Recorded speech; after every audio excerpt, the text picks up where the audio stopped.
রাস্তার অবস্থা বেহাল, ধান লাগিয়ে অভিনব প্রতিবাদ গ্রামবাসীদের। জানা যায় কাশীপুর ব্লকের হদলদা উপররা গ্রাম পঞ্চায়েতের কুস্তর থেকে বুধনগোড়া রাস্তা দীর্ঘদিন ধরে বেহাল হয়ে পড়ে রয়েছে। যাতায়াত করা যাচ্ছে না, গাড়ি নিয়ে তো যাওয়াই যাচ্ছে না, হাঁটা চলাও করা বিপজ্জনক হয়ে পড়েছে ওই রাস্তা দিয়ে। পঞ্চায়েত সমিতি, গ্রাম পঞ্চায়েত, এমনকি দুয়ারের সরকারেও আবেদন করেছিলেন গ্রামবাসীরা রাস্তা মেরামত করার জন্য, কিন্তু সারাই হয়নি।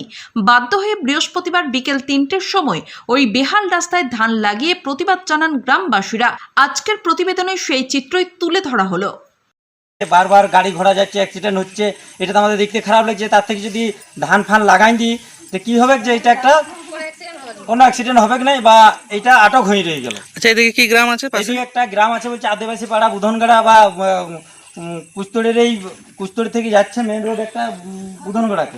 আচ্ছা, কুস্তর মেন রোড হচ্ছে এটা, কুস্তর কাশীপুর মেন রোড, কুস্তর থেকে বার হয়ে যাচ্ছে এটা বুধনগড়া নাকি?